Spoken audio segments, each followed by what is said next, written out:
When I was making a chocolate cake, I purposely added in the dog poop I had just stepped on with my shoe. Afterward, I took the freshly baked cake and knocked on my neighbor's door. The neighbor, who had just moved in, was completely unsuspecting. He gladly accepted the gesture. He picked up the cake, smelled it, and noticing nothing unusual, shoved it right into his mouth. Good? You did good. The reason I did this was because I was about to lose my mind from this neighbor. A few days ago, a young man moved in next door. At first, I didn't really pay any attention to it, but when I came home after a long day of work, the blasting heavy metal music came pouring through the walls. Although I was incredibly irritated, I tried to tolerate it, but by 4 a.m., the obnoxious music still hadn't stopped. The next morning, after a sleepless night, I had no choice but to drag my exhausted body to work. As I passed by my lawn, I nearly stepped in dog poop. That new neighbor actually let his dog poop on my lawn. After finishing a grueling workday, I planned to get some proper rest, but once again the blaring heavy metal music started. I couldn't take it anymore.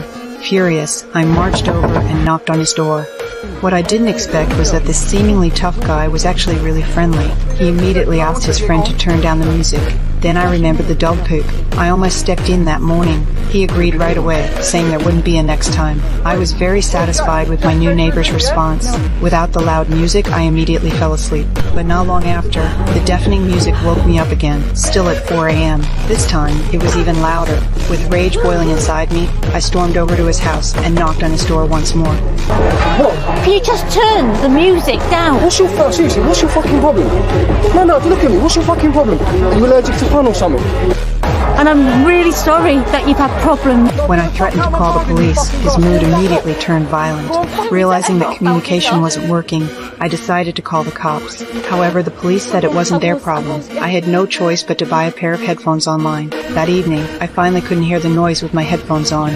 But just as I was about to enjoy a peaceful sleep, I realized I couldn't sleep with them on, and that neighbor kept getting worse. The music was so loud it made my water cup shake, so I searched through my drawers until I found a key. My parents used to live next door, and I had kept a spare key to look after them. The next day, I waited by the window, and as soon as I saw the neighbor leave, I quickly took out the key, opened his door, and snuck inside. Then, with a knife, I slashed the speakers and poured an entire bottle of beer on the music player. After doing all of that, I went back to my own house. It was so much better now. Sure enough, the damn music never came back, not even until late at night. But just then, I heard a knock at the door.